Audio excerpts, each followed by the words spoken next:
Olá, irmãos, graça e paz. Nossa, como é bom estar aqui com vocês mais uma vez, para a gente louvar e adorar a Deus. Eu daqui e você daí, do outro lado da telinha. Louvamos a Deus por mais essa oportunidade que Ele nos concede de louvarmos e bendizer o nome dEle em qualquer circunstância, não é verdade? Adorar a Deus é a nossa missão. Para isso nós fomos criados, para louvar e bendizer o nome santo do Senhor. Que bom que você está aí do outro lado da telinha. Já estou vendo aqui algumas pessoas da igreja que já estão participando, mandando uma boa noite. Que bom, louvado seja Deus. Amém? Louvado seja Deus. Receba aí o nosso abraço, receba aí o nosso carinho. E eu quero convidar a você para criar juntamente comigo um ambiente de adoração, um ambiente de louvor e de adoração, e ao mesmo tempo também criar um ambiente acolhedor, né? Que como povo de Deus, como corpo de Cristo, nós devemos ser em qualquer momento, em qualquer situação, em qualquer circunstância. Que bom que você está junto comigo para nós juntos louvarmos e bendizer o nome santo do nosso Deus. Desde já quero mandar um abraço, um carinho, um aperto de mão para todos os nossos irmãos da nossa igreja sede. Muito obrigado pelo carinho, pela atenção dos irmãos para comigo, para com a minha família. Muito obrigado, Deus abençoe vocês. Os nossos irmãos também da congregação de Ulisses Guimarães, recebam aí o nosso abraço, que Deus abençoe a vida de vocês, que vocês possam ser agraciados pelo Senhor nessa noite. Obrigado pelas ligações, pelas mensagens. Obrigado, Francisca, pelo xarope, viu? Muito obrigado. Deus abençoe a sua vida. Agradeço também aos nossos irmãos da congregação de Terra Vermelha, que Deus abençoe a todos. Muito obrigado pelas ligações, pelas mensagens, que Deus fortaleça a vida de cada um de vocês. Bem, nós estamos aqui para louvarmos e engrandecer o nome do nosso Deus. E você já viu, eu estou aqui na minha casa, no meu quarto, eu estou de quarentena, eu apresentei alguns sintomas na sexta-feira da semana passada, isso não foi sexta-feira agora, mas na passada, passada ou retrasada, né? Acho que é retrasada isso, sem ser essa sexta agora, retrasada isso. Sexta-feira retrasada eu apresentei alguns sintomas e por questão de prudência eu achei melhor ficar de quarentena aqui em um quarto aqui na minha casa. Por isso a minha família não está aqui comigo. Por isso também eu estou com esse novo visual, né, sem barba. Tirei a barba porque eu estou usando máscara. Então, para ficar melhor aqui no manuseio da máscara, eu tirei a barba porque fica melhor assim, certo? E falar em máscara, eu ganhei de presente uma máscara toda especial da Cláudia, do ateliê da Cláudia. E olha só, aqui ó, eu já estou usando uma, essa aqui já é outra. Irmãos, e a máscara é muito boa, viu? Podem sim adquirir, porque é bênção de Deus. É uma máscara muito boa. Glaucia, muito obrigado. Deus abençoe sua vida. Só não estou usando máscara agora, porque eu estou aqui falando com vocês. Mas enfim, em todas as coisas nós somos mais do que vencedores em Cristo Jesus. Todas as coisas cooperam para o bem daqueles que amam a Deus. Então eu quero convidar você a continuar louvando e adorando ao Senhor, olhando para Jesus, o autor e consumador da nossa fé. E eu quero então orar com você nesse momento. Vamos orar ao nosso Deus? Deus tem falado, Deus tem feito coisas tremendas através dos cultos online. Terça-feira nós fomos abençoados tremendamente através da vida do pastor Alexandre, e foi uma bênção um culto de oração. Quinta-feira agora, Deus também mais uma vez nos surpreendeu, falando conosco, falando ao nosso coração através da vida do presbítero Wesley. Hoje pela manhã não foi diferente, Deus ministrou poderosamente ao nosso coração. E o meu desejo é que agora à noite Deus continue falando conosco, Deus continue falando comigo e com você. Ok? Vamos ler a palavra do Senhor no livro de Salmo. Salmo de número 113. Salmo de número 113.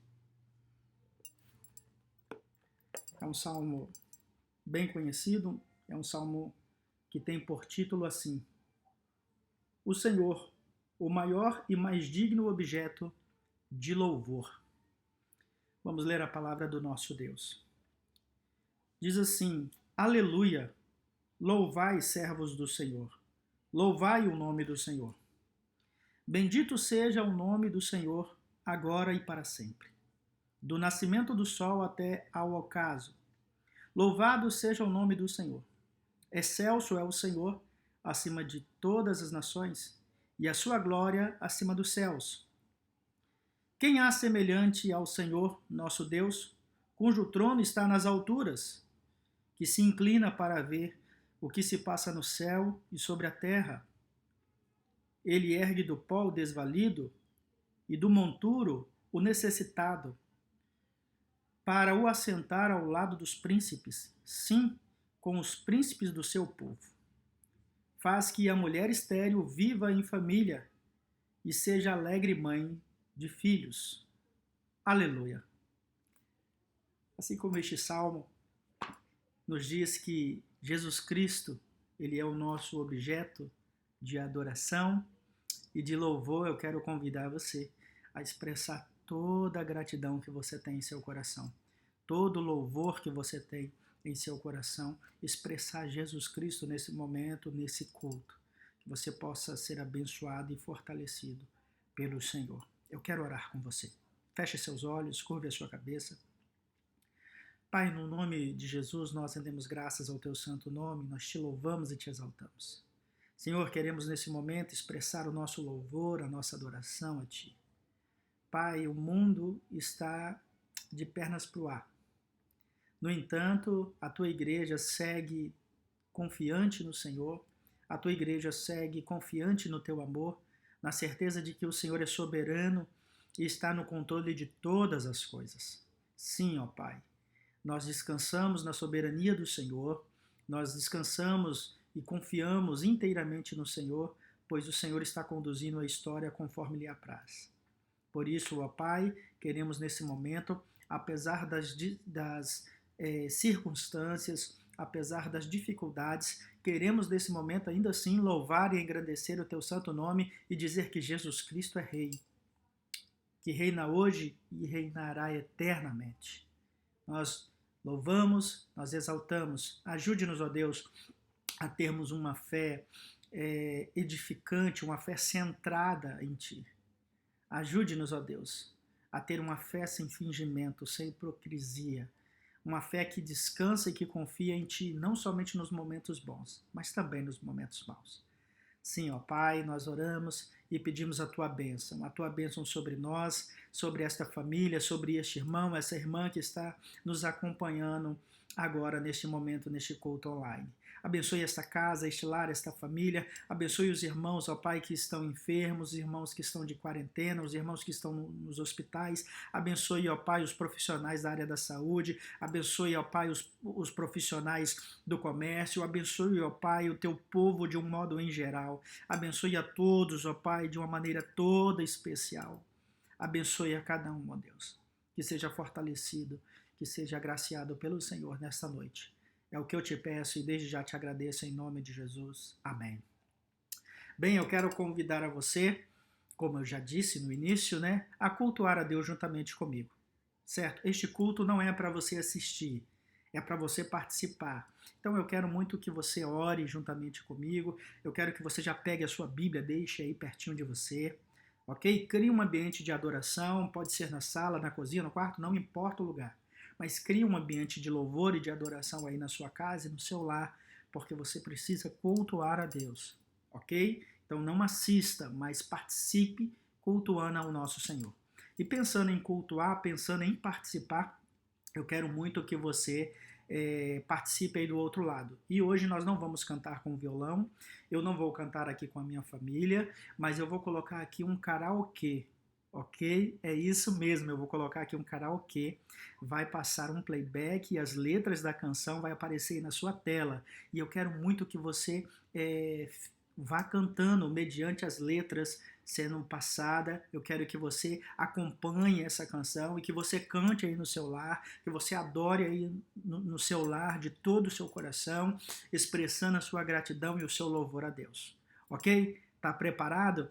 Vamos louvar ao Senhor? Vamos cantar o hino Porque Ele Vive? Pronto? Vamos louvar e agradecer o nome do nosso Deus. Então vamos lá, hein? Quero ver vocês cantando, hein?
Louvado seja Deus, né? Louvou a Deus aí no seu lar?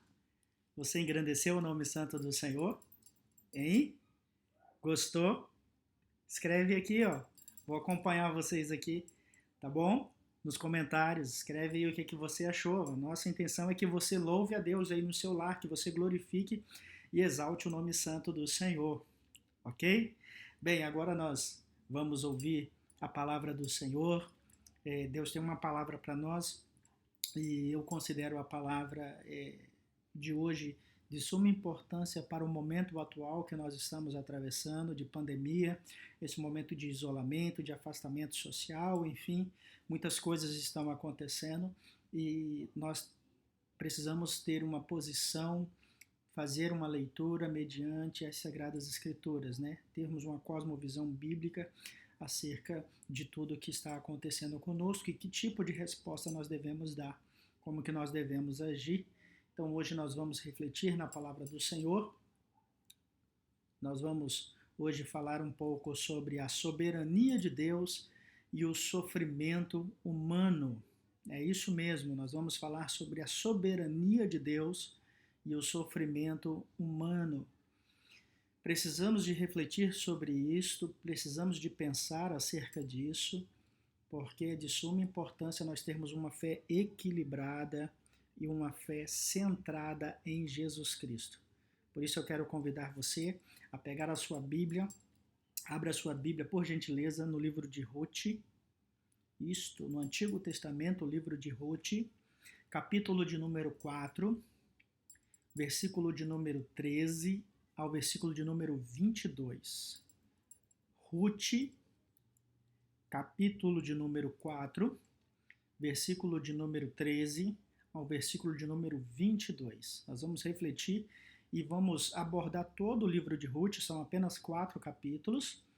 Nós vamos ver capítulos por capítulo, ok? E nesse período nós vamos observar e vamos ver tudo aquilo que Deus tem reservado para falar conosco como igreja, como discípulos de Jesus, como povo do Senhor. Nós vamos receber de Deus aqui tudo aquilo que Ele tem reservado para nós nessa noite, neste culto, ok? Então você pode acompanhar aí na tela, vai aparecer aí também para você. A palavra do Senhor nos diz assim, Ruth capítulo 4, versículo 13 ao 22. Nos diz assim a palavra do Senhor. Assim tomou Boaz a Ruth, e ela passou a ser sua mulher. Coabitou com ela, e o Senhor lhe concedeu que concebesse, e teve um filho. Então as mulheres disseram a Noemi, seja o Senhor bendito, que não deixou hoje de te dar um neto que será teu resgatador, e seja afamado em Israel o nome deste. Ele será restaurador da tua vida e consolador da tua velhice. Pois tua nora, que te ama, o deu à luz, e ela te é melhor do que 7 filhos. Noemi tomou o menino e o pôs no regaço, e o entrou a cuidar dele. As vizinhas lhe deram um nome, dizendo, a Noemi nasceu um filho, e lhe chamaram Obed. Este é o pai de Jessé, pai de Davi. São estas, pois, as gerações de Pérez. Pérez gerou a Esrom, Esrom gerou a Rão, Rão gerou a Aminadab, Aminadab gerou a Nason, Nason gerou a Salmão, Salmão gerou a Boaz, Boaz gerou a Obed, Obed gerou a Jessé, e Jessé gerou a Davi. Irmãos, nós vamos refletir na palavra do Senhor e, como eu já disse, nós estamos atravessando por um momento muito delicado, por um momento em que, pelo menos para a maioria de nós, é algo inédito, né? Eu acho que a última experiência que o mundo teve com algo semelhante a isso foi em 1918 com a gripe espanhola. Então, para muitos de nós, ou para a maioria, podemos dizer, é uma experiência inédita. Tudo isso que nós estamos atravessando recentemente com a questão do Covid-19. E é muito difícil, às vezes, nós lidarmos com isso, porque nós olhamos para um cenário, nós olhamos para as circunstâncias que estão à nossa volta e vemos que as coisas estão se complicando e vemos que a dor e o sofrimento se aproximam. De certa forma, já recebo notícias de pessoas que servem a Deus que já começaram a sentir os efeitos desta pandemia, mesmo antes de serem diagnosticadas por ela. Pessoas que estão perdendo seus empregos, pessoas que estão perdendo seus amigos, seus familiares, pessoas que até mesmo servem a Deus, são tementes ao Senhor. Tenho recebido aqui em meus e-mails, vários e-mails de missionários que estão espalhados pelo mundo, que foram diagnosticados com Covid-19 e, infelizmente, alguns deles até mesmo vieram a óbito. O cenário de sofrimento está montado diante dos nossos olhos. E é praticamente inevitável as pessoas se perguntarem: onde está Deus? Cadê Deus nesse momento? Por que Deus está permitindo tudo isso? Por que Deus está deixando tudo isso acontecer? E aí nós começamos a observar que nos falta, às vezes, uma compreensão melhor das Sagradas Escrituras acerca da soberania de Deus e o sofrimento humano. Eu não pretendo esgotar o assunto aqui, porque não cabe a mim isso, e até mesmo porque eu não tenho capacidade intelectual para fazer isso. É um assunto que tem sido debatido no decorrer da história, e eu não vou aqui recorrer a argumentos filosóficos, a argumentos históricos, eu não vou me basear nisso, mas eu vou olhar somente para as Sagradas Escrituras, porque eu acho que nesse momento é a palavra de Deus que determina tudo o que nós devemos crer e pensar. Então eu quero olhar para você, para esse texto, para que você tenha uma fé bíblica, uma fé genuína na soberania de Deus. Por quê? Se você não tiver uma fé genuína, uma fé bíblica centrada em Deus, em Cristo Jesus, possivelmente diante do sofrimento a sua fé vai ficar fragmentada. Ela vai se quebrar e ficar em 1000 pedacinhos. Porque somente a fé bíblica e uma fé centrada em Jesus Cristo consegue fazer a leitura correta acerca do sofrimento, acerca da dor que o ser humano pode enfrentar e pode passar. Então eu quero olhar com você exatamente para isso, dentro desse viés, dentro desse tema, a soberania de Deus e o sofrimento humano. Ok? Bem, nós lemos o texto no livro de Ruth, mas nós vamos começar lá no primeiro capítulo, do versículo 1 até o versículo de número 5, nós vamos ver que Elimeleque e sua esposa Noemi e seus 2 filhos, Malom e qual é o nome do outro? Deixa eu olhar aqui. Quilion. Malom e Quilion, os seus 2 filhos, saíram da cidade de Belém de Judá e foram para a cidade de Moabe. O texto nos diz, no capítulo 1, do versículo 1 ao versículo 5, que eles saíram de Belém de Judá e foram para Moabe porque havia fome em Belém de Judá. Esse foi o motivo, devido à fome, eles saíram de Belém de Judá e foram para Moabe. Ironicamente, Belém de Judá significa casa do pão, mas não tinha pão, não tinha alimento. E Moabe significa terra estéril, ou seja, uma terra ruim para o plantio. No entanto, Elimeleque, sua esposa e seus 2 filhos decidiram ir para esta região. O texto diz, a narrativa bíblica diz que Elimeleque, com o passar do tempo, veio a óbito, veio a falecer. Ele morreu. E ele não morreu por um acidente, ele não morreu em uma guerra, não. O texto original nos traz a ideia de que ele morreu por uma morte natural. Mas a vida continua, mesmo perdendo Elimeleque, Noemi, Malom e Quilion continuam vivendo em Moabe. Daí então o texto vai nos dizer, no verso de número 4, que Malom e Quilion se casaram na cidade de Moabe, na terra de Moabe. Eles casaram com Orfa e com Ruth, né? Malom se casou com Ruth e Quilion se casou com Orfa, 2 moabitas. E eles viveram ali. Bem, no finalzinho do versículo 4, acompanhe aí comigo na sua Bíblia, você vai ver que eles ficaram ali quase 10 anos. Ou seja, eles ficaram um bom tempo ali em Moabe depois da morte de Elimeleque. E essa informação de 10 anos é importante porque na cultura judaica, quando uma pessoa se casava, eles esperavam que dentro do prazo de 10 anos, ou quase 10 anos, esse casal, essa família, teria filhos. No entanto, o texto nos diz que nem Malom e nem Quilion tiveram filhos. E o texto vai além e ele continua nos dizendo que, com o passar do tempo, Malom e Quilion também vieram a falecer. Eles também morreram. Agora Noemi fica sozinha. Ela não tem esposo, ela não tem filhos e ela não tem netos. Está somente ela e suas duas noras, Orfa e Ruth. O sofrimento de Noemi começa a ser descrito, começa a ser falado de forma surpreendente. Porque quando Noemi perde o seu esposo, Elimeleque, perde os seus dois filhos, Malom e Quilion, Noemi está perdendo também a sua identidade. Quem é Noemi? Na cultura judaica, a mulher estava totalmente ligada, atrelada ao homem. E agora Noemi não tem mais nenhum, nem o seu esposo e nem os seus filhos. Ficou somente ela e as suas duas noras.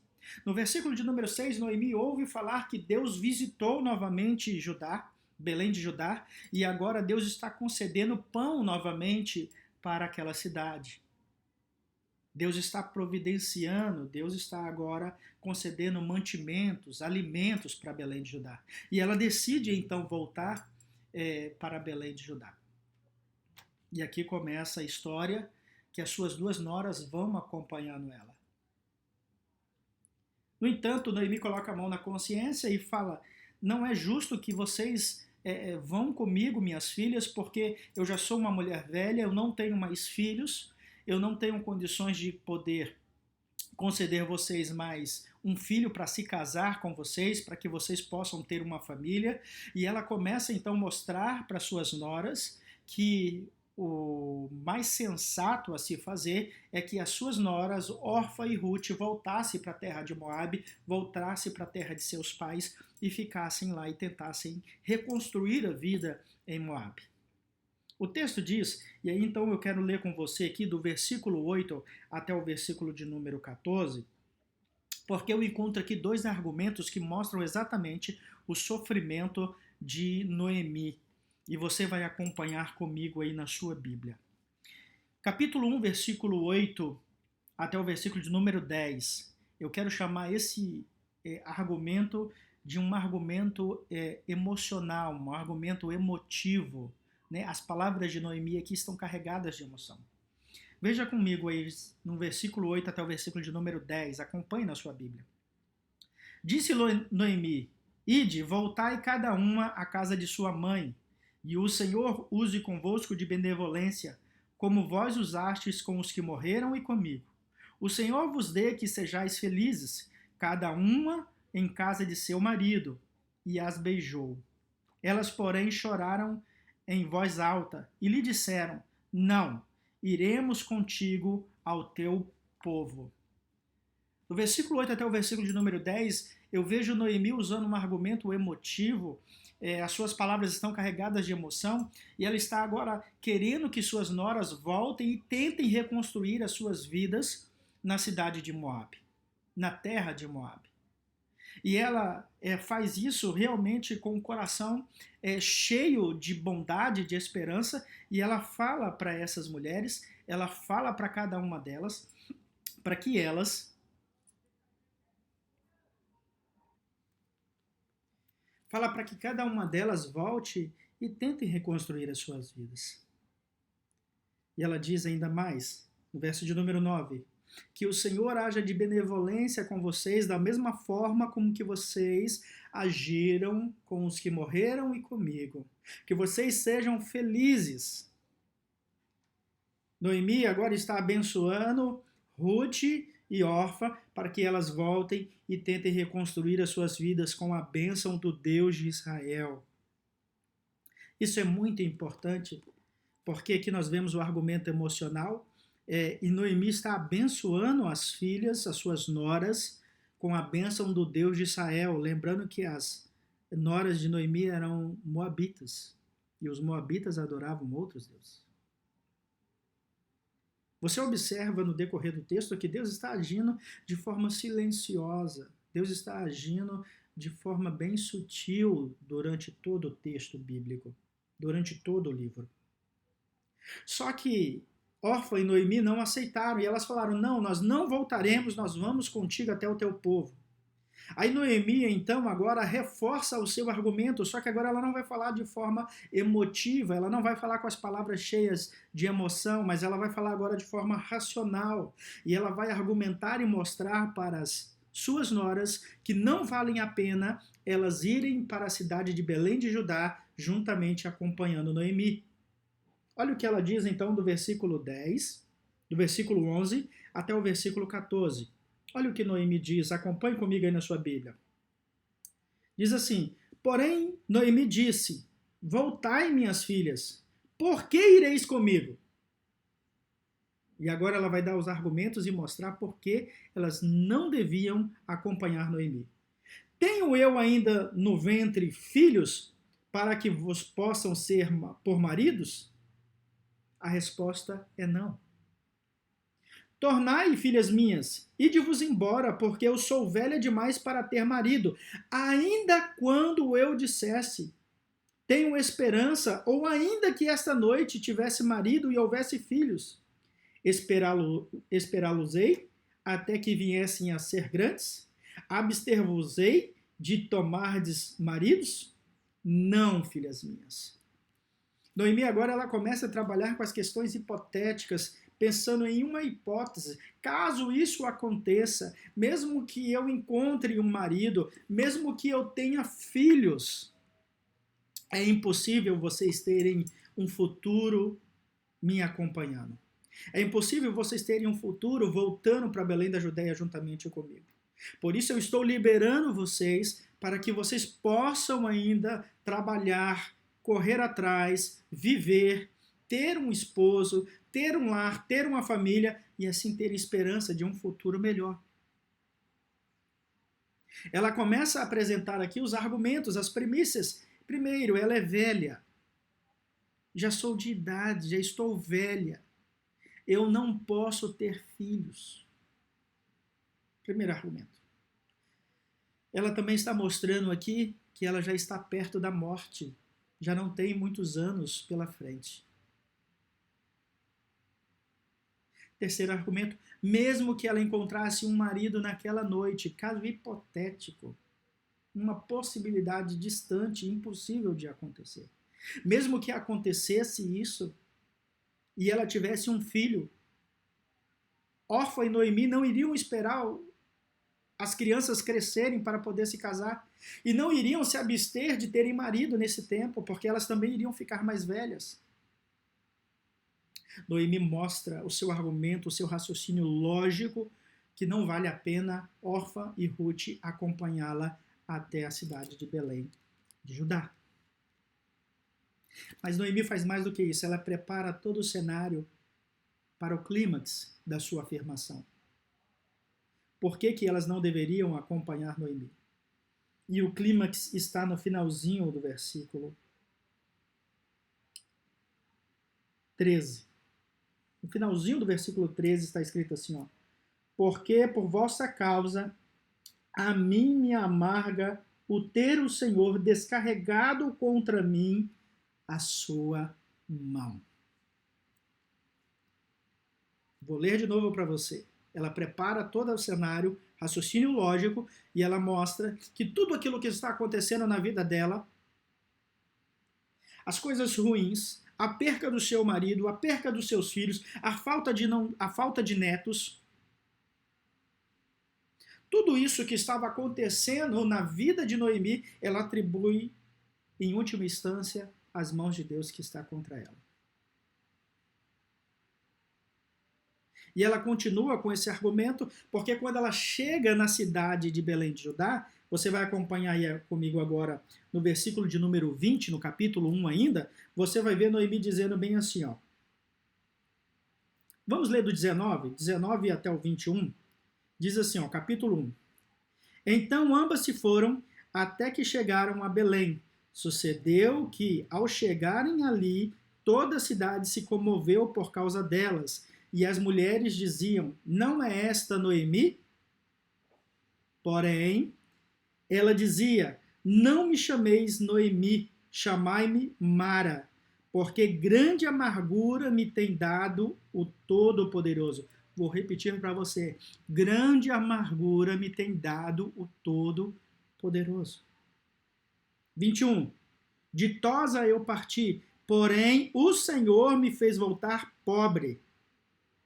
Por que, pois, me chamais de Noemi? Visto que o Senhor se manifestou contra mim e o Todo-Poderoso me tem afligido. Eu quero que você preste muita atenção na compreensão que Noemi tem de tudo aquilo que está acontecendo.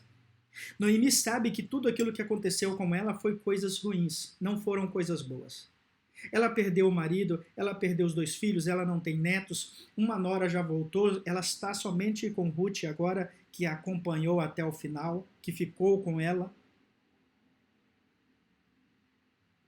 Noemi, então, ela faz a leitura de tudo isso e ela sabe que, em última instância, está a soberania de Deus. Ou seja, Deus está fazendo aquilo que ele determinou fazer.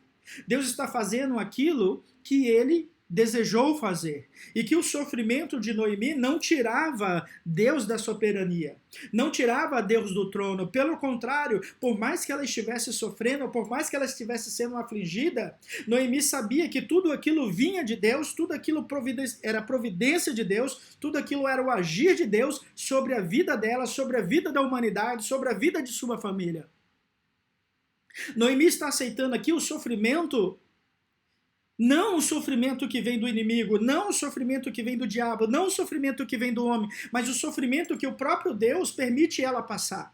O sofrimento que o próprio Deus permite ela ter. E aqui, irmãos, aqui eu encontro então uma teologia saudável. Aqui então eu encontro uma teologia de cruz. Afinal de contas, era esse tipo de teologia que Noemi tem, que Lutero e Calvino tiveram que ter. No período da Idade Média, Lutero e Calvino tiveram que lidar com uma teologia da glória. E sabe qual é a teologia da glória? Teologia da glória é aquela teologia que diz que Deus só está nas coisas gloriosas, só está nas coisas poderosas, só está nas coisas belas. E quando acontece algo de ruim, eles dizem, não, Deus não está nisso. Deus não pode estar nisso. Mas espera aí. A teologia bíblica, a teologia da cruz, mostra que Deus sim está presente no sofrimento e que Deus permite os seus servos passarem por sofrimentos. Deus permite o seu povo passar por aflições. Deus permitiu lá no Egito, Faraó mandar ordenar matar todo menino que nascesse. Mas Deus preservou Moisés. Está lá escrito na Bíblia. Deus permitiu que quando Jesus nascesse, Herodes desse um decreto mandando matar toda criança abaixo de 2 anos e houve um grande lamento sobre a face da terra. Mas Deus preservou a Jesus Cristo. Você vai olhar para as Sagradas Escrituras e vai ver que o sofrimento, ele não tira Deus da soberania, ele não tira Deus do trono, pelo contrário, ainda que eu e você estejamos sofrendo, ainda que você esteja sentindo dor nesse momento, Deus continua no controle. E eu preciso de ter uma fé madura, uma fé equilibrada para entender isso. Porque se eu não tiver uma fé equilibrada, se eu não tiver uma fé bíblica, nesse momento, eu vou ficar frustrado. Se eu não tiver uma fé centrada em Cristo, nesse momento, eu vou ter uma fé confusa. Porque eu vou achar que Deus só está presente, que Deus só está no controle quando as coisas estão bem. Quando eu olho para a história de Ruth, eu me lembro muito, sabe de quem? Eu me lembro muito de Jó.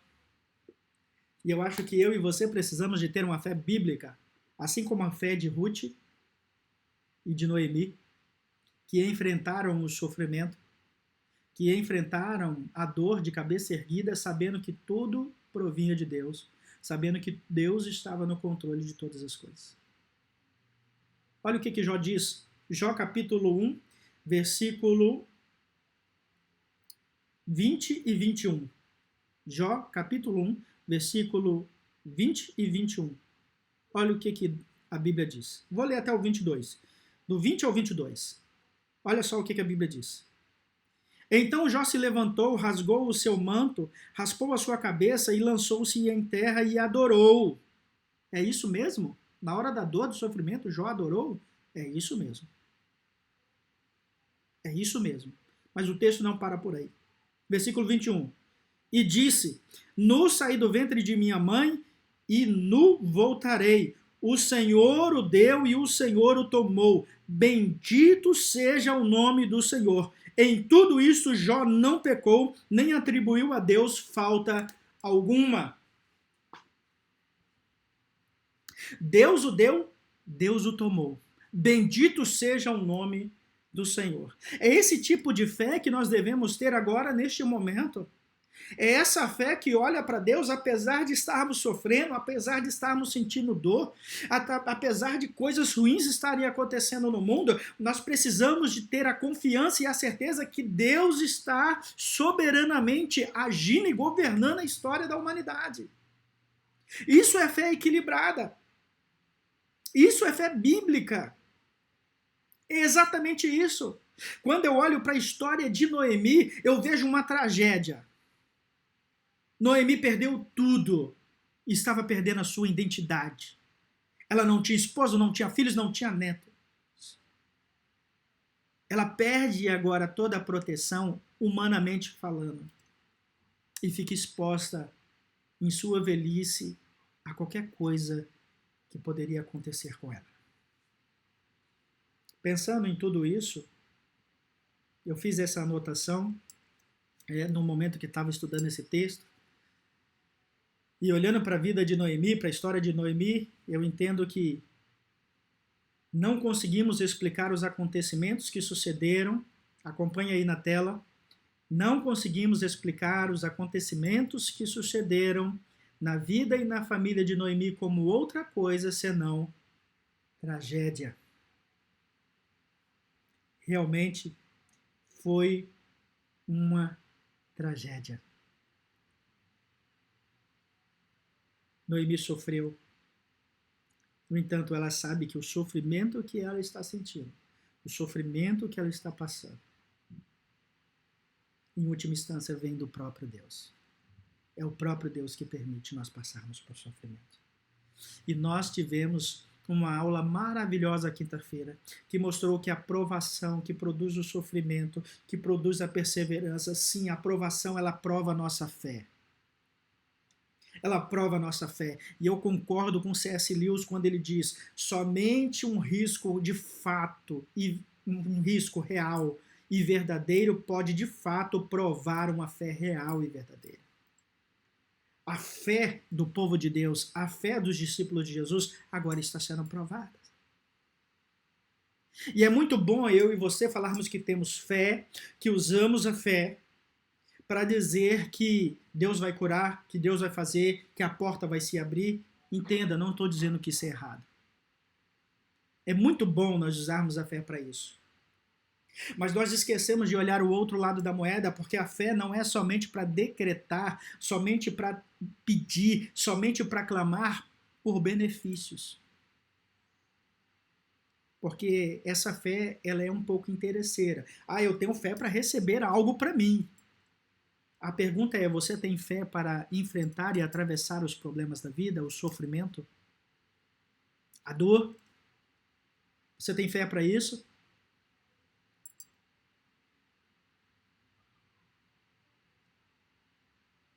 A grande pergunta que fica para mim e para você é essa. Você tem fé para isso? Você tem fé para aceitar que o sofrimento, a aflição que você pode passar e eu posso passar vem de Deus também? A sua fé é madura e equilibrada a esse ponto? A sua fé é madura e equilibrada para falar como Jó falou? Deus deu, Deus também o tomou. Bendito seja o Senhor. Eu acredito que se não temos uma fé bíblica, se não temos uma fé centrada em Deus, nós cometemos alguns erros quando passamos por um sofrimento, quando passamos pela dor e queremos tirar Deus da soberania. Queremos tirar Deus do controle, mas na verdade Deus não sai do controle. Entendo que procuramos Deus em lugares de poder. Procuramos Deus na saúde, procuramos Deus na prosperidade, procuramos Deus na felicidade, procuramos Deus nas famílias perfeitas e nações prósperas, mas, na verdade, Deus se revelou no sofrimento, ou seja, Deus se revelou foi na cruz. Você consegue ver a soberania de Deus dessa pandemia? Você consegue ver a soberania de Deus mesmo com milhares de pessoas sofrendo? Você consegue saber e confiar que Deus está no controle de todas as coisas? Nós precisamos de ter uma fé genuína, uma fé bíblica. E quando eu falo de ter fé genuína e fé bíblica, eu falo no sentido de você olhar para tudo e continuar confiando em Deus. Continuar crendo em Deus, apesar da dor e do sofrimento. Um teólogo chamado Michael Horton, ele na sua experiência pastoral, ele fez uma observação e ele fala sobre uma fé egoísta. Sabe o que é fé egoísta? É aquela fé que eu já disse aqui, é a fé que eu tenho para mim, para eu receber algo. Eu tenho fé para eu ser curado, eu tenho fé para a porta se abrir para mim, eu tenho fé... Tá vendo essa fé egoísta que é só para você receber algum benefício? E ele vai falar então de fé, mas de fé que é para vencer, atravessar os problemas, atravessar o sofrimento, atravessar a dor. Essa fé que olha para o sofrimento e fala, eu sei que o meu Redentor vive. Apesar de estar sofrendo. E ele, falando sobre isso na sua experiência pastoral, ele faz uma citação muito interessante e olha o que ele diz. Ele fala assim, perdão, irmãos, ele fala assim, aqueles que exigem o céu na terra aqui e agora, saúde instantânea, riqueza, felicidade, tornam-se os críticos mais amargurados, hostis e desiludidos com o Evangelho. Vou repetir para você. Aqueles que exigem o céu na terra aqui e agora, saúde instantânea, riqueza, felicidade, tornam-se os críticos mais amargurados, hostis e desiludidos com o Evangelho. Meu irmão, você está querendo o céu aqui na terra? Você quer saúde, riqueza, você quer prosperidade aqui na terra? Você quer ausência de sofrimento aqui na terra? Eu quero dizer para você que a sua fé é infantil, se você pensa isso. Que a sua fé é uma fé frágil, fragmentada. Porque a nossa fé, ela não olha apenas para as coisas aqui neste mundo, mas a nossa fé olha para algo além desse mundo. Porque nesse mundo, o próprio Jesus disse que nós teríamos aflições nesse mundo. Nesse mundo vai acontecer isto. Nesse mundo nós vamos ver a dor, nesse mundo nós vamos ver o sofrimento, nós vamos ver a dor, nós vamos ver a maldade, nós vamos ver a injustiça. Este mundo está marcado pelo pecado. Mas nós temos fé naquilo que João disse. E João disse assim, vi descer novos céus e nova terra, e todas as coisas se passaram. Nós esperamos algo novo da parte de Deus. Nós esperamos e aspiramos, desejamos, ansiamos uma nova pátria, como está em Hebreus capítulo 11, os heróis da fé, a galeria dos heróis da fé, todos eles esperavam pelo céu, uma pátria celestial, uma pátria superior a esta. Não dá para você exigir o céu aqui na terra. Não dá para você exigir o céu aqui e agora. Aqui e agora é luta, é dor, é sofrimento. Mas que nós devemos passar glorificando, adorando e exaltando ao nosso Deus. Eu e você precisamos de ter essa fé. Eu e você precisamos de confiar em Deus. Precisamos de ter essa fé madura e equilibrada, de olhar para a dor e para o sofrimento e dizer, tudo isso provém de Deus. Nada disso pode chegar até a mim, se não for permissão de Deus. Nada pode chegar até você se não for pela permissão de Deus. Olhando para o livro de Ruth e de Noemi, eu vejo que Noemi está passando por esse momento. Orfa decide voltar para a terra de Moabe e Ruth decide acompanhar Noemi. Parece tudo parece uma grande ironia, né? Alimeleque, esposo de Noemi, o significado do seu nome significa meu Deus é rei. E aí a grande pergunta que você faz é essa. Que Deus é esse? Que rei é esse que deixou Elimeleque morrer, deixou seus filhos morrer? É o Deus soberano que está no controle de todas as coisas. É esse Deus. Noemi significa bela, donzela, formosa. Agora Noemi está dizendo que ela se chama Mara, porque ela está amargurada com tudo aquilo que aconteceu na vida dela.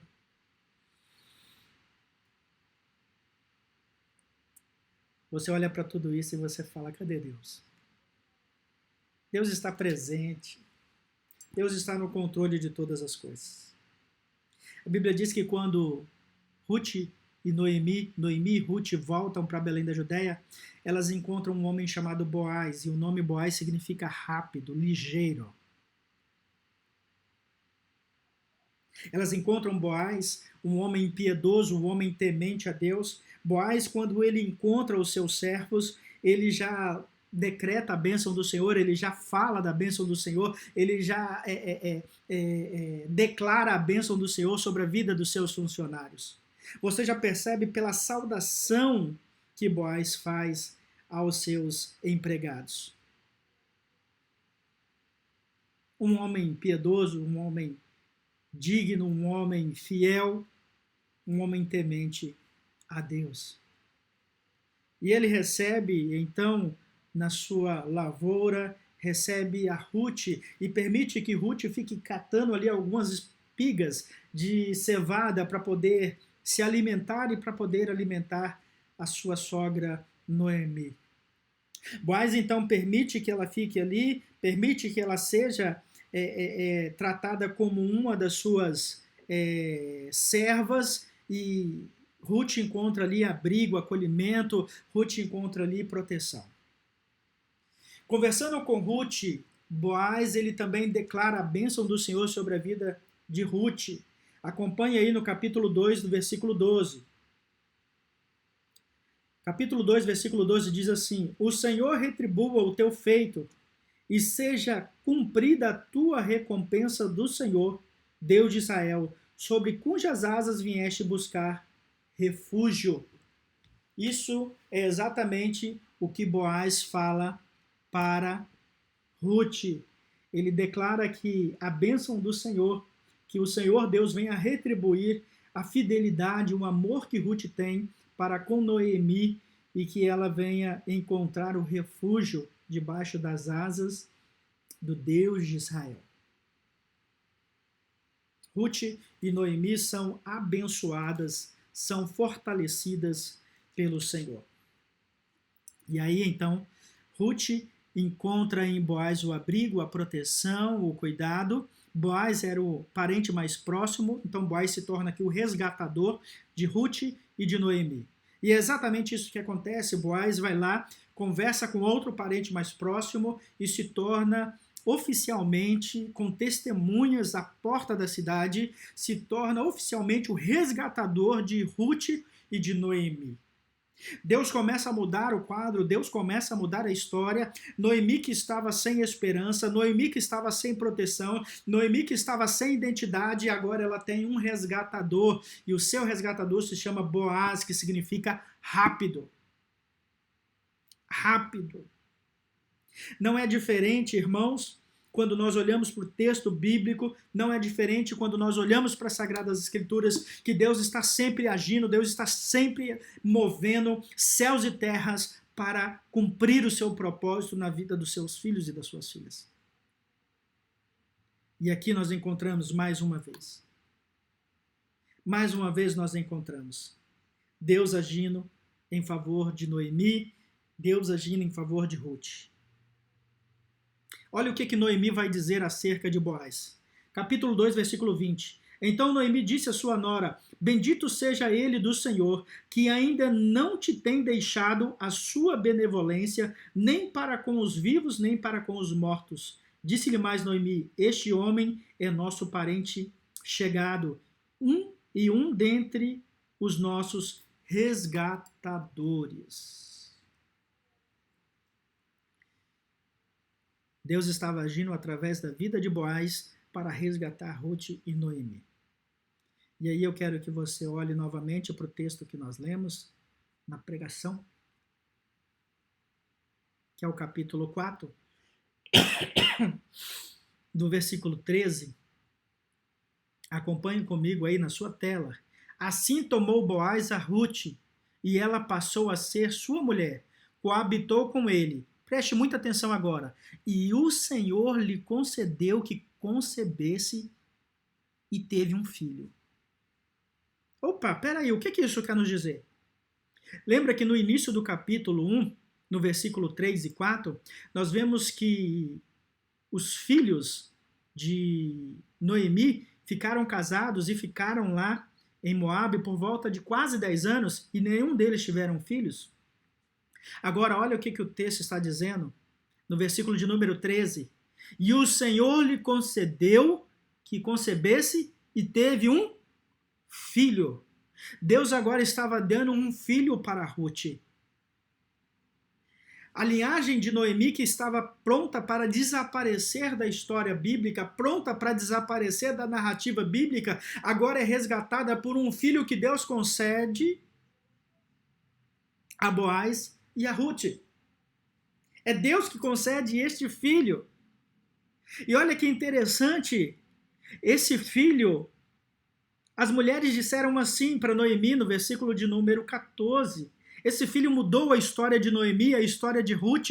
Esse filho, ele é alguém que representa a aliança de Deus, a promessa de Deus, de que ele sempre cuidaria do seu povo, cuidaria daqueles que são seus. Esse filho que Deus concede, então, é uma mudança na história e na vida de Noemi e de Ruth. Olha o que o versículo 14 diz. Então as mulheres lhe disseram a Noemi, seja o Senhor bendito, que não te deixou hoje de te dar um neto, que será o teu resgatador, e seja famado em Israel o nome deste. Bendito seja o nome do Senhor, porque o Senhor te deu um filho, o Senhor te deu um neto, Noemi, e esse teu neto será o teu resgatador.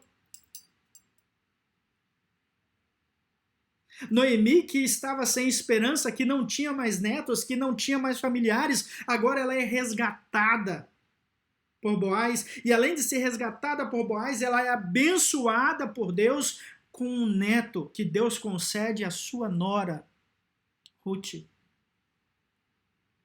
E a narrativa bíblica continua. Olha o que o versículo 15 nos diz. Ele será o restaurador da tua vida e consolador da tua velhice, pois tua nora, que te ama, o deu à luz. Ela te é melhor do que 7 filhos. Noemi tomou o menino e o pôs no regaço e entrou a cuidar dele. Assim lhe deram um nome as vizinhas. As vizinhas lhe deram um nome, dizendo: a Noemi nasceu um filho. E lhe chamaram Obed.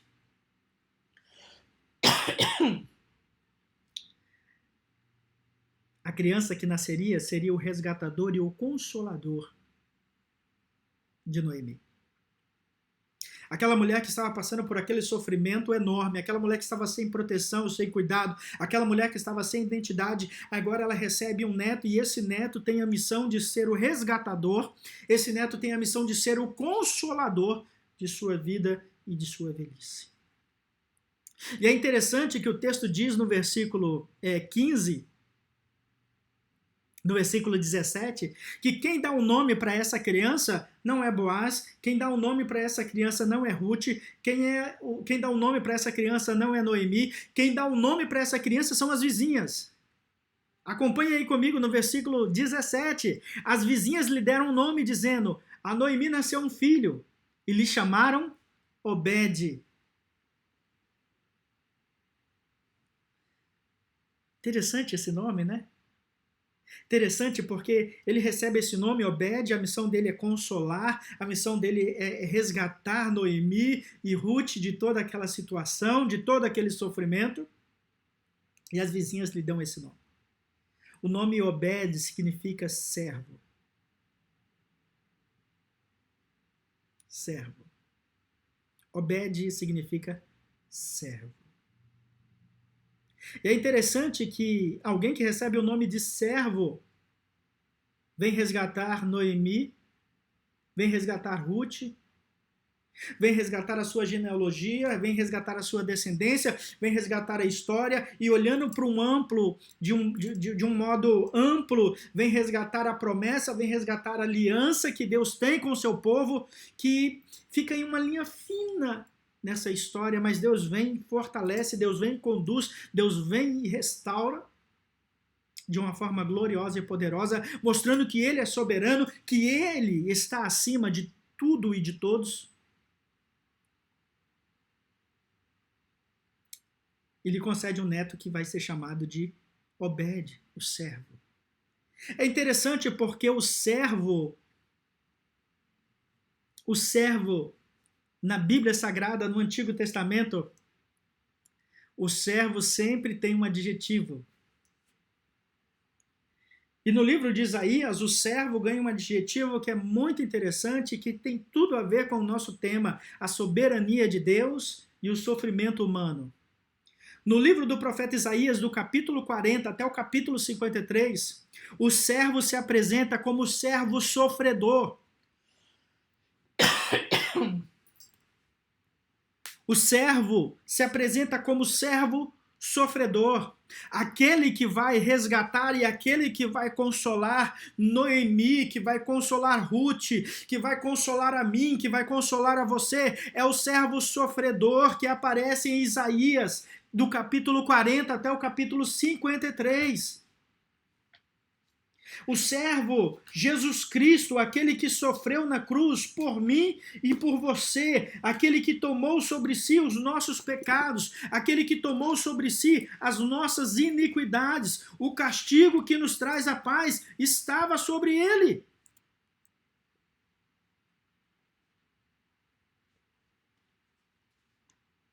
O servo na Bíblia Sagrada vai estar ligado ao servo sofredor.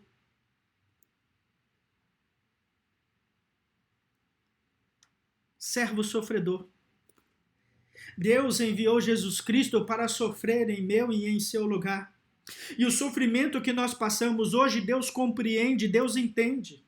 Deus sabe exatamente o que eu estou passando e o que você está passando. Deus sabe o que nós estamos passando. Ele conhece a nossa dor, Ele conhece o nosso sofrimento. Por isso nós precisamos orar. Por isso nós precisamos confiar. Porque Deus sabe o que está fazendo. Ele enviou um servo na vida de Ruth, na vida de Noemi, naquele contexto.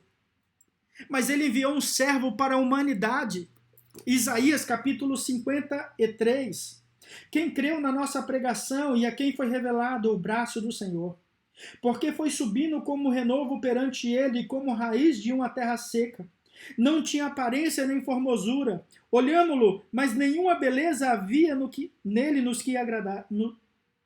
Nenhuma beleza havia que nos agradasse. Era desprezado e o mais rejeitado entre os homens, homem de dores, e que sabia o que era sofrer, o que é padecer. E como um de quem os homens esconde o rosto, era desprezado, e dele não fizemos caso algum. Jesus Cristo sofreu por mim e por você, então ele sabe muito bem, ele entende muito bem como funciona, como é essa questão do sofrimento humano, porque ele sofreu como homem aqui na terra. Foi crucificado em nosso lugar.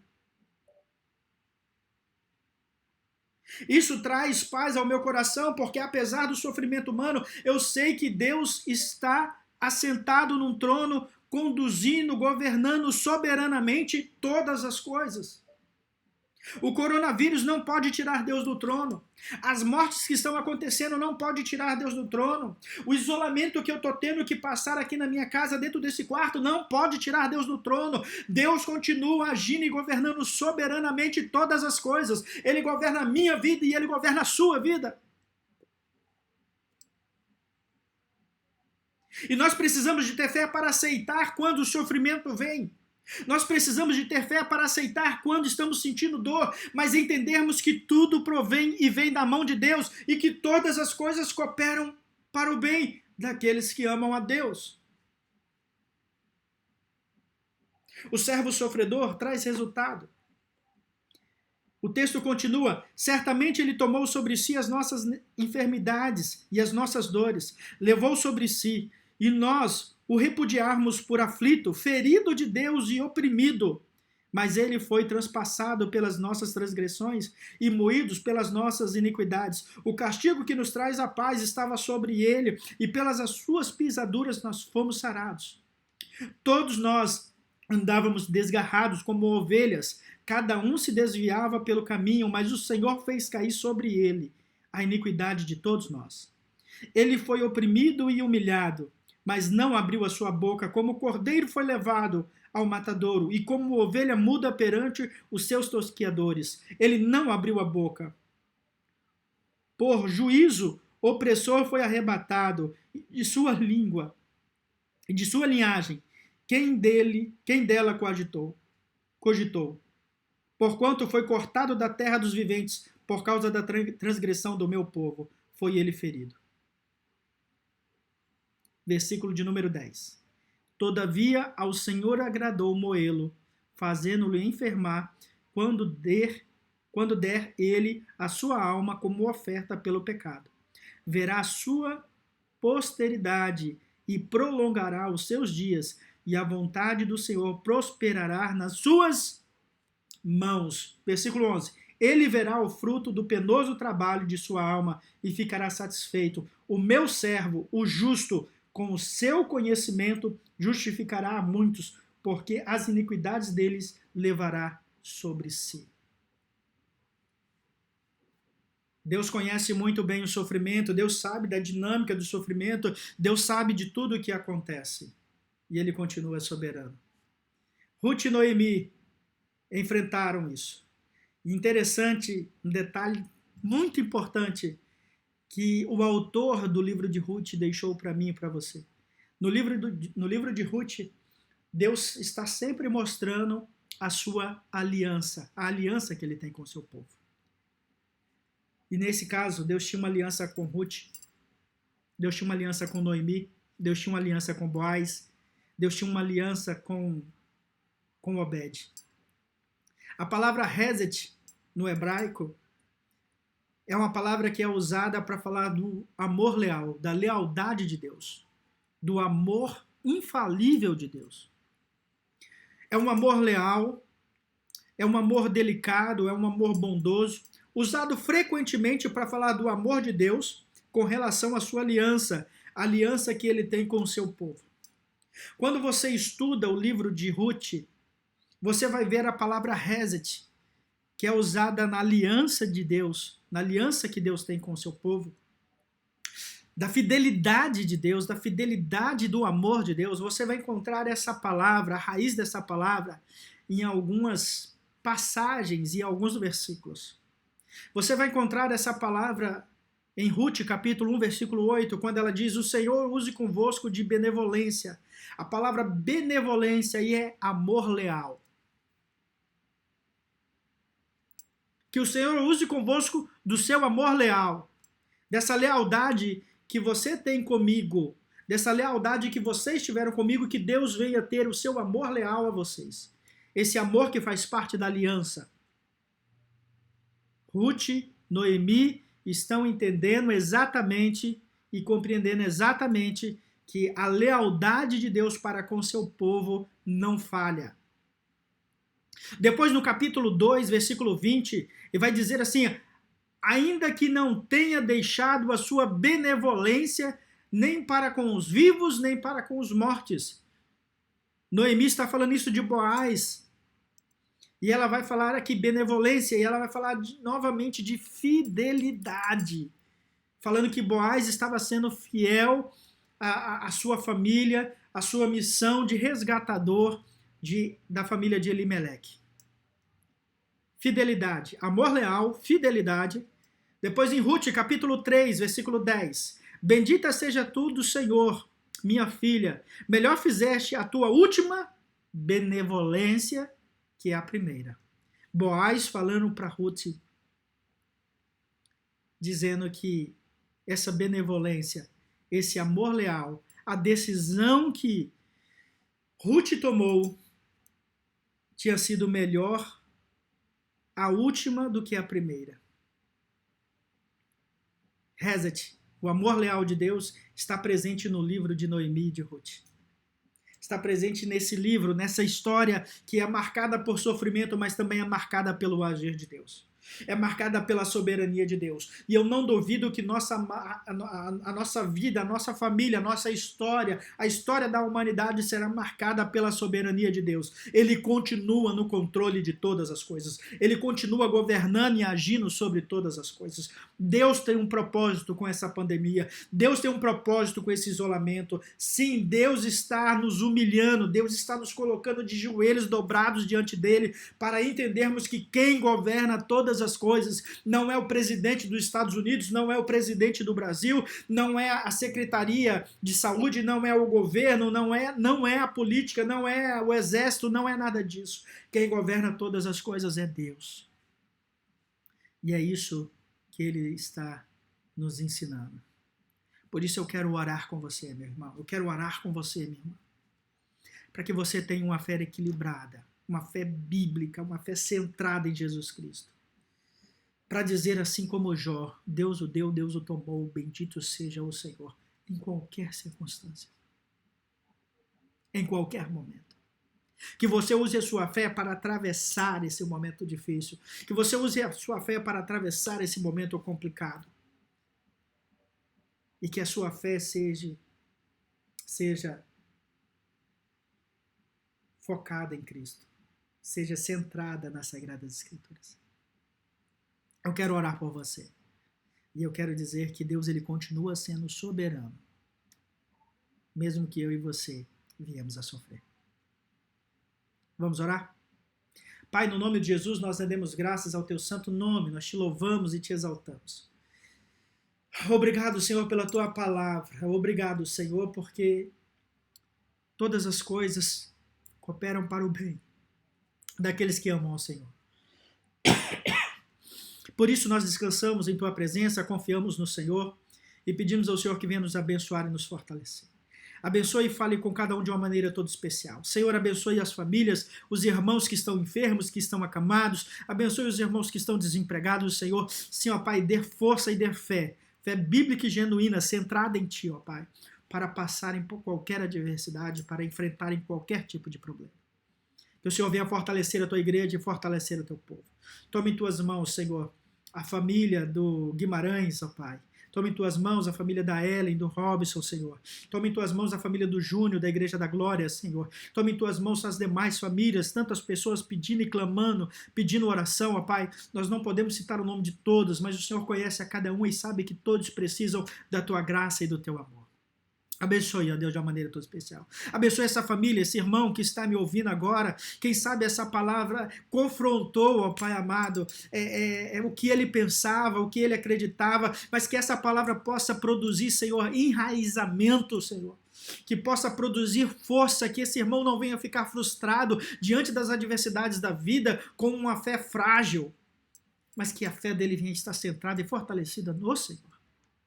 Abençoe, ó Deus, de uma maneira toda especial. Abençoe a igreja de Vila Velha, nossa sede. Abençoe a igreja e a congregação, Senhor, de Ulisses Guimarães. Abençoe a igreja e a congregação de Terra Vermelha. Abençoe a todos, ó Pai, que clamam e buscam a face do Senhor. Abençoe os profissionais, ó Pai. Abençoe, Senhor, meu Deus, a área da saúde, ó Deus. Abençoe, ó Pai amado. E nos dê força, ó Pai, para passarmos por mais essa etapa na nossa vida.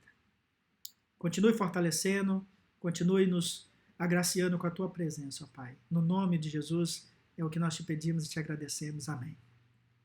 Que Deus abençoe a sua vida, estenda as vossas mãos, que o amor de Deus, a graça de nosso Senhor e Salvador Jesus Cristo, a comunhão e a consolação do Espírito Santo seja com todos, não só hoje, mas para todos sempre. Você diz comigo? Amém. Está encerrado em nome de Jesus. Não saia daí porque eu tenho alguns avisos que são de suma importância e você precisa de ver e ouvir esses avisos, ok? Que Deus abençoe. Vamos então para os avisos dessa noite. Amém?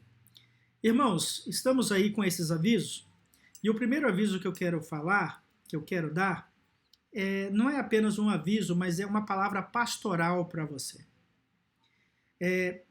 O primeiro aviso que eu quero dar e eu quero falar de forma pastoral é sobre os cultos online.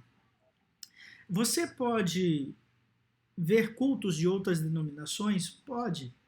Você pode ver cultos de outras igrejas? Pode. De outros pastores? Pode. Mas não deixe de ver os cultos online de nossa igreja. Porque são nesses cultos que nós estamos dando uma palavra direcionada para o nosso rebanho, são nesses cultos que nós estamos trazendo uma palavra direcionada para o nosso povo, são nesses cultos que nós estamos dando informações. As informações estão sendo passadas nos cultos online. E eu vejo que alguns irmãos estão meio que perdidos porque não estão acompanhando os cultos, ficam mandando mensagens, ficam perguntando coisas que nós estamos orientando já nos cultos online. Então esteja atento, porque aqui nós vamos dar informações, aqui nós vamos dar instruções que você deve seguir com a sua família. Permita-se ser pastoreado nesse momento. Você precisa de ser pastoreado. E as nossas orientações estão nos cultos online. Então, tem culto na terça-feira, tem culto na quinta-feira. Tivemos hoje pela manhã a Escola Bíblica Dominical e agora à noite. Você precisa de ver os cultos online da nossa igreja. Ok? Uma palavra pastoral para você dos nossos avisos de hoje. Segunda coisa que eu quero pedir a vocês. Nesse momento de pandemia, a gente precisa se adaptar a essas novas necessidades. E eu quero pedir a vocês que cada um de vocês ligue para pelo menos 5 pessoas. É isso mesmo, no decorrer dessa semana, hoje é domingo, no decorrer dessa semana, ligue para 5 pessoas. Ligue, não manda mensagem no WhatsApp não, dá uma ligada. Eu quero pedir a você que você ouça a voz dessa pessoa, converse com essa pessoa e ore com essa pessoa por telefone. Às vezes, pelo ouvir a voz, você percebe o estado emocional do seu irmão e da sua irmã. Você percebe realmente como está o coração, como está a alma dessa pessoa com quem você está falando. E Deus pode usar você, e com certeza Deus quer usar você tremendamente, às vezes para dar uma palavra de esperança, para dar uma palavra do Evangelho, para fazer uma oração com essa pessoa. Então ligue para 5 pessoas, pelo menos para 5 pessoas no decorrer dessa semana e deixe Deus te usar. Ok? Deixe Deus te usar. Terceiro ponto que eu quero falar com os irmãos é: nesse momento de pandemia, de isolamento social, eu quero pedir a você, compartilhe com os irmãos da igreja as suas necessidades. Você não precisa de passar por esse momento sozinho. Você pode compartilhar com os irmãos da igreja as suas necessidades. Necessidades físicas, emocionais e espirituais. Compartilhe a sua necessidade. Seja ela física, emocional ou espiritual, converse com os irmãos da igreja. A gente precisa aprender ou reaprender que o nosso telefone, o nosso smartphone, ele serve para ligar, para falar. Eu não posso ir na sua casa, eu não posso fazer uma visita a você, mas eu posso pegar o telefone e ligar para você e compartilhar com você as minhas necessidades. Seja o que você estiver precisando. Compartilhe, fale com as pessoas, converse com as pessoas, converse com os irmãos da igreja. Isso vai fazer bem para a sua alma, vai fazer bem para o seu coração. Se você tem condições de doar, talvez um alimento, uma cesta básica, doe. Com certeza temos irmãos que vão precisar. Mas se você também estiver precisando, não fique calado, fale. Porque eu tenho certeza que os irmãos da igreja, mesmo se não puderem te dar uma cesta básica, mesmo que não puderem ir aí te dar um abraço, mesmo que não puderem ir aí ler a Bíblia com você, eles vão fazer alguma coisa por telefone ou à distância, alguma coisa eles vão fazer por você para poder te ajudar. Ok? Então esteja aí atento a esses 3 requisitos: cultos online, ligue para 5 pessoas, compartilhe com as outras pessoas a sua necessidade. E por último, eu quero deixar aqui para vocês, caso você queira e deseje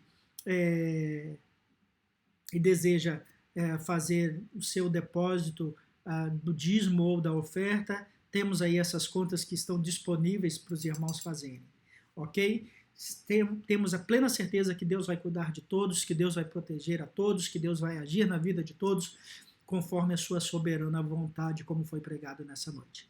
Se você fizer um depósito ou fazer uma transferência, por favor, envie o comprovante para nós pelo WhatsApp. Pode enviar o comprovante para a Kátia, que é secretária da igreja, pode enviar para mim, pode enviar para o pastor Epaminondas, pode enviar para o Allen, né, que a gente vai direcionando e vai registrando aqui no nosso relatório os dízimos e oferta dos irmãos nesse período de pandemia, ok? Irmãos, que Deus abençoe a sua vida, um forte abraço, eu sigo aqui no meu isolamento, mas eu estou junto com vocês em oração, que Deus abençoe a todos de uma maneira toda especial. Um forte abraço para os nossos irmãos, que Deus abençoe a todos, fiquem com Deus.